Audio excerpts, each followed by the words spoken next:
Welcome to JP learning. मैं आपका teacher पराग आज आपको पढ़ाने जा रहा हूँ क्लास 11th का chapter number 4 basis of accounting. Calculate करने के लिए profit and loss of a business हम 2 वेज को चूज करते हैं। First of all cash basis of accounting and second है accrual basis of accounting. First of all देखते हैं बच्चों cash basis of accounting. Cash basis of accounting is a system in which transaction are recorded when cash is received और paid.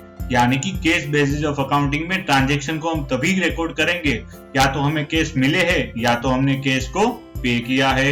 It means revenue is recognised on a receipt of cash. Likewise expense are recorded as incurred when they have been paid. यानी revenue को हम तभी recognise करेंगे जब हमें cash मिलेगा और एक्सपेंस को हम तभी इंकर गिनेंगे जब हमने उसे पे किया होगा। तो यहाँ पे प्रॉफिट का फॉर्मूला बन जाता है total revenue minus total expense. इसे रिवर्स कर देंगे बच्चों तो आपको मिल जाएगा लॉस का formula total expense minus total revenue. Non profit organisations such as charitable institutions, clubs and schools is an example of accounting on cash basis. Next है बच्चों accrual basis of accounting. Accrual basis of accounting is a system in which transactions are recorded when income are earned and expense are incurred irrespective of cash received or paid.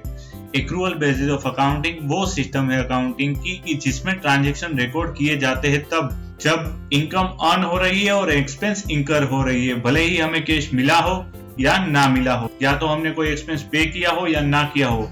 यानी कि cash और credit both transaction record होंगे accrual basis of accounting में। तो profit का formula निकल के आ जाएगा बच्चों total revenue minus total expense. इसी को बच्चों हम इन्वर्स कर देंगे तो हमें फॉर्मूला मिल जाएगा लॉस का total expense minus total revenue. Accrual basis of accounting follows 2 basic accounting principle. First one is revenue recognition principle and second is matching principle. Next है बच्चों difference between cash basis and accrual basis of accounting. First of all meaning देख लेते हैं cash basis of accounting. Cash basis of accounting is a system in which transaction are recorded when cash is received और paid. Second है accrual basis. Accrual basis of accounting is a system in which transaction are recorded when earn और इंकर।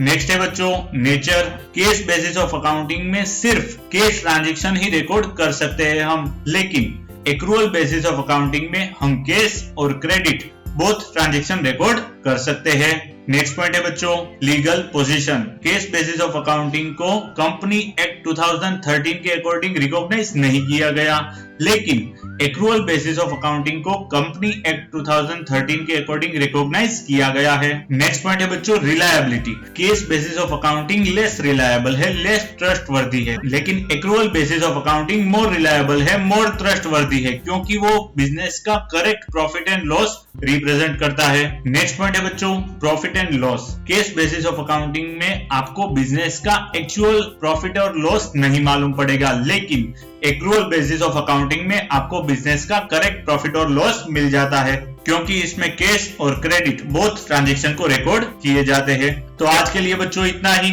मिलते हैं next episode में।